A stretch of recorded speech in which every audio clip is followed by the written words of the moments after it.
हाँ, तो मतलब माननीय प्रधानमंत्री नरेंद्र मोदी जी की जो माता थी, तो वो मतलब 100 साल उम्र की थी और उनकी विल पावर इतनी बड़ी थी कि जब मैं 28 तारीख को शाम को मैं अहमदाबाद उनको मिलने के लिए गया था।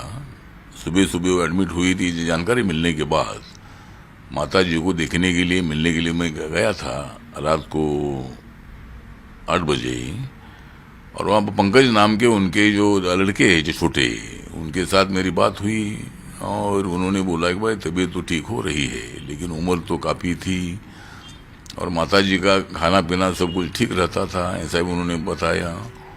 तो नरेंद्र मोदी जी जो उनके 4 भाई है, तो उसमें नरेंद्र मोदी जी की विल पावर जो उनके पास आई, उसका कारण ये था कि माता जी की जो शक्ति थी, माता जी का जो आशीर्वाद था, वो आशीर्वाद नरेंद्र मोदी जी को पहले से मिला। और इसीलिए मतलब गुजरात के मुख्यमंत्री पद हो या देश के प्रधानमंत्री पद पर हो, उन्होंने अपना जो व्यक्तित्व है, अपना जो इमेज है, ये इमेज पूरे दुनिया भर में, पूरे भारत देश में इतना एक्टिव बनाया है कि उसके पीछे माता जी का आशीर्वाद था। तो इसीलिए आज मैं बहुत बड़ा दुखी हूँ और माता जी जाने के बाद क्या दुख होता है ये मैंने भी देखा है। मेरी भी माता जी जब गई थी तब तो हमें बहुत बड़ा दुख हुआ था। माता तो अपने बच्चों को संभालती है, बहुत बड़ा आशीर्वाद देती है, बहुत बड़ा कष्ट सहन करती है। और उसी तरह माननीय नरेंद्र मोदी जी के माता जी ने भी बहुत बड़ा कष्ट उठाया था। अपने बच्चे को बड़ा बनाने के लिए उन्होंने बहुत अच्छा काम किया था। तो उनको जो 4 बच्चे उनको है, तो उनको उन्होंने बहुत अच्छी तरह से संभाला था। तो आज माननीय नरेंद्र मोदी जी के माता जी का देहांत हुआ है। मैं उनको भावपूर्ण आदरांजलि अर्पित करता हूँ और उन्होंने, उनका योगदान नरेंद्र मोदी जी के लिए बहुत बड़ा योगदान रहा है, ऐसा मैं मेरी भावना व्यक्त करता हूँ।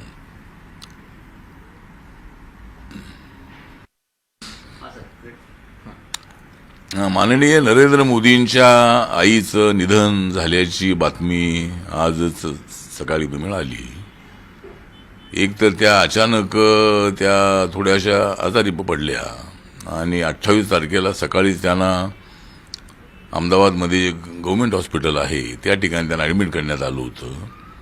त्या गांधीनगरमध्ये त्यांचा छोटा मुलगा जो पंकज आहे त्यांच्यासोबत त्या राहत होत्या आणि मला ज्यावेळेला कळलं की माताजी नरेंद्र मोदी यांची आई ॲडमिट आहे, त्यावेळेला मी अहमदाबादला तर संध्याकाळी गेलो आणि हॉस्पिटलमध्ये जाऊन माताजींना काय भेटता आलं नाही, त्यांची ट्रीटमेंट चालू होती।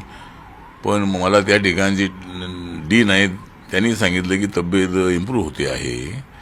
पंकज नावाचा जो त्यांचा लहान मुलगा आहे ज्यांच्याकडे त्या राहत होत्या गांधीनगरमध्ये, ते पंकज येऊन मला भेटले आणि त्यांनी सुद्धा सगळी स्टोरी आईची सांगितली।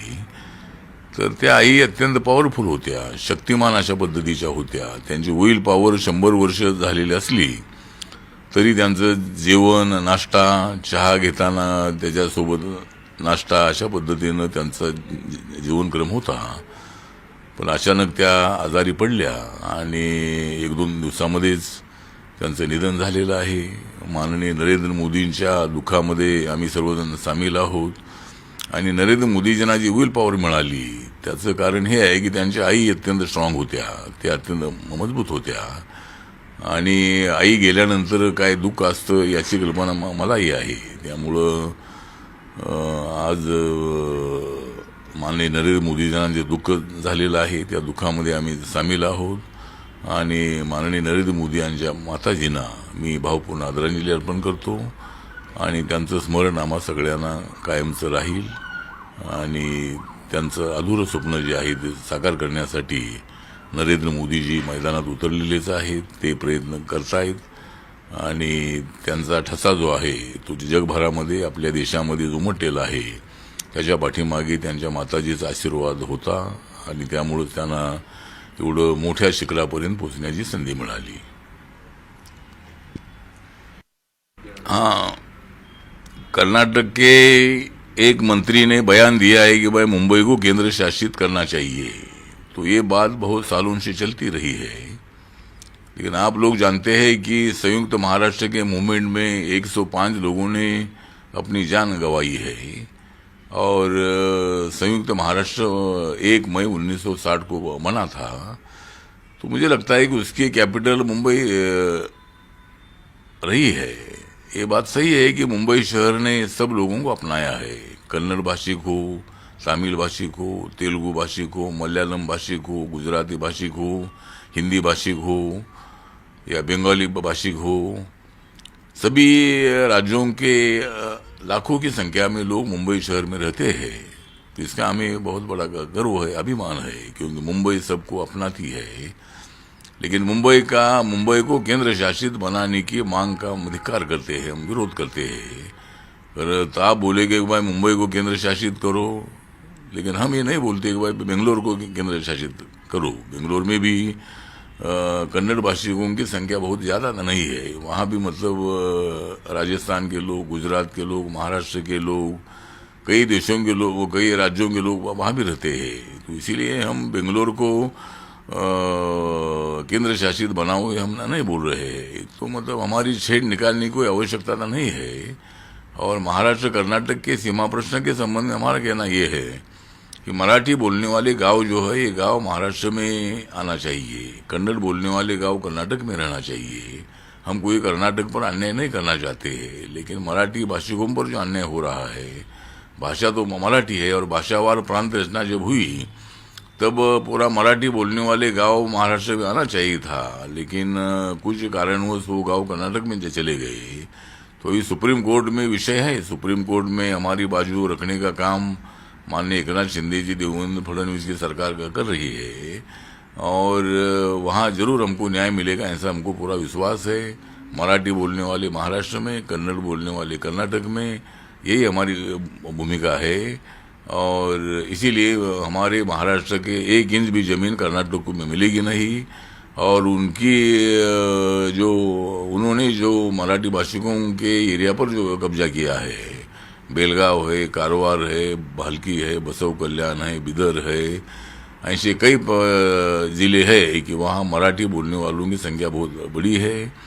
तो उनको महाराष्ट्र में ही डालना चाहिए और सुप्रीम कोर्ट जरूर हमें न्याय देगा, ऐसा हमें पूरा विश्वास है।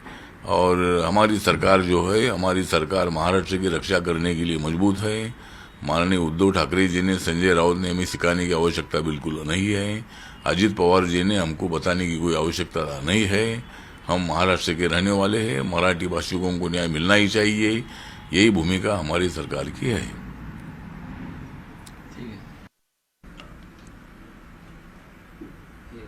महाराष्ट्र आणि कर्नाटकाचा सीमा प्रश्न जो आहे तो सध्या गाजतो आहे। आणि महाराष्ट्राचं सरकार जे आहे ते महाराष्ट्राचं सरकार महाराष्ट्रातल्या तमाम गावांचं संरक्षण करण्यासाठी कटिबद्ध आहे। आमच्या राज्यामधली 1 इंच सुद्धा जमीन कर्नाटकमध्ये जाणार नाही अशी आमची भूमिका आहे। आणि कर्नाटक मध्ये असणारी जी मराठी भाषिक गाव आहे त्या गावांना महाराष्ट्रामध्ये टाकलं पाहिजे म्हणून सुप्रीम कोर्टामध्ये याचिका आहे। आणि सुप्रीम कोर्टाला आमची बाजू आम्ही मांडण्याचा प्रयत्न करतो आहोत। मराठी बोलणारे महाराष्ट्रामध्ये आणि कन्नड बोलणारे कर्नाटकमध्ये भाषावार प्रांत रचना ज्यावेळेला झाली त्यावेळेला या गावांवर अन्याय झालेला आहे। आणि म्हणून आमची मागणी आहे की मराठी गावं जी आहेत ती महाराष्ट्रामध्ये आली पाहिजेत। आणि त्यासाठी सुप्रीम कोर्टामध्ये बाजू मांडण्याचा प्रयत्न आमच्या सरकारच्या वतीनं आहे, प्रयत्न सुरू आहे। आणि कोर्टाचा जो निकाल लागेल तो सगळ्यांनी मान्य करणं अत्यंत आवश्यक आहे। त्यामुळं मुंबईला केंद्रशासित करा अशा पद्धतीची खोडसाळ मागणी जी आहे ही कर्नाटकच्या मंत्र्यांनी करू नये। जर मुंबईला तुम्ही केंद्रशासित करा असं म्हणत असाल तर आम्ही काही बेंगलोरला केंद्रशासित करा असं म्हणायचं का? बेंगलोरमध्ये सुद्धा मराठी भाषिक राहत आहेत, बेंगलोरमध्ये सुद्धा राजस्थानचे, गुजरातचे, बेंगॉलचे अनेक राज्यामधले लोक त्या ठिकाणी राहतात। आपले तामिळनाडूचे लोक मोठ्या प्रमाणामध्ये आहेत, आंध्र तेलंगणाचे लोक त्या ठिकाणी मोठ्या प्रमाणामध्ये आहेत। त्यामुळं मला असं वाटतं की मुंबईला केंद्रशासित करण्याची मागणी खोडसाळ आहे, अत्यंत चुकीची आहे। आणि अशा पद्धतीची मागणी करून पुन्हा वाद पेटवण्याचा प्रयत्न करू नये असं आमचं या संबंधातलं मत आहे। आणि मुंबईला आम्ही कधीच केंद्रशासित होऊ देणार नाही। हाँ, शाहरुख खान की जो पठान नाम की फिल्म है, इस फिल्म में मतलब जो भगवा कलर है, ये भगवा कलर शांति का प्रतीक है। ये भगवा कलर जिस तरह हिंदू लोगों को भी मतलब हिंदू लोग भी पसंद करते हैं, उसी तरह बौद्ध धर्म के लोग भी माननीय तथागत गौतम बुद्ध के टाइम से उनके चिवर का जो रंग होता है, ये चिवर का रंग भगवा रहा है। और ये दोनों का अपमान करने का काम मतलब बेशरंग रंग इसी तरह का वर्ड यूज करने का काम किया था, इसीलिए इसका काफी विरोध भी हुआ था। लेकिन अभी सेंसर बोर्ड ने बोला है कि भाई वो गाना जो है तो अकट करना चाहिए। तो मुझे लगता है कि वो गाने से बेशरम शब्द निकालना चाहिए और निकालने का आदेश मतलब सेंसर बोर्ड ने दिया है। तो वो गाना या उसमें से कुछ पार्ट निकाल दिया जाए, उसके बाद फिल्म चलने में हमारी कोई दिक्कत नहीं है। फिल्म चलनी चाहिए, लेकिन इसी तरह का किसी का अपमान करने की भूमिका फिल्म में नहीं होनी चाहिए।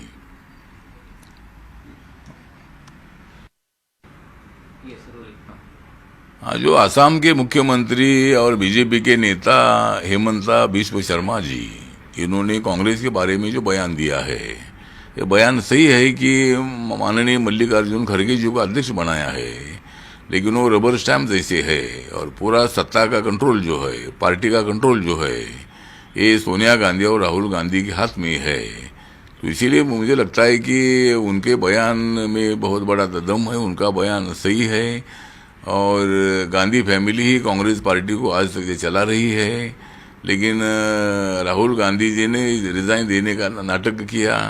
अभी भारत जोड़ो यात्रा निकाल कर भारत को तोड़ने का काम राहुल गांधी कर रहे हैं। क्या इतने सालों में उन्होंने भारत को जोड़ा नहीं किया? क्या क्या भारत को तोड़ने की कोशिश किसने की है? जाति व्यवस्था किसने बढ़ाई है? तो जो भी देश की स्थिति रही है उसमें कांग्रेस पार्टी जिम्मेदार है। लेकिन अभी जिस तरह हेमंता बिस्व शर्मा जी ने बताया, ये तो सही है कि मल्लिकार्जुन खड़गे जी जब कर्नाटक के लीडर थे, तब उनको मुख्यमंत्री बनाने का बहुत बार मौका आया, 2-3 बार मौका आया, लेकिन कभी उनको इतने सीनियर लीडर के नाते उनको कभी मुख्यमंत्री बनाया नहीं। लेकिन अभी दलित चेहरा दिखाने के लिए, नाटक करने के लिए उन्होंने मल्लिकार्जुन खड़गे जी को अध्यक्ष बनाया है।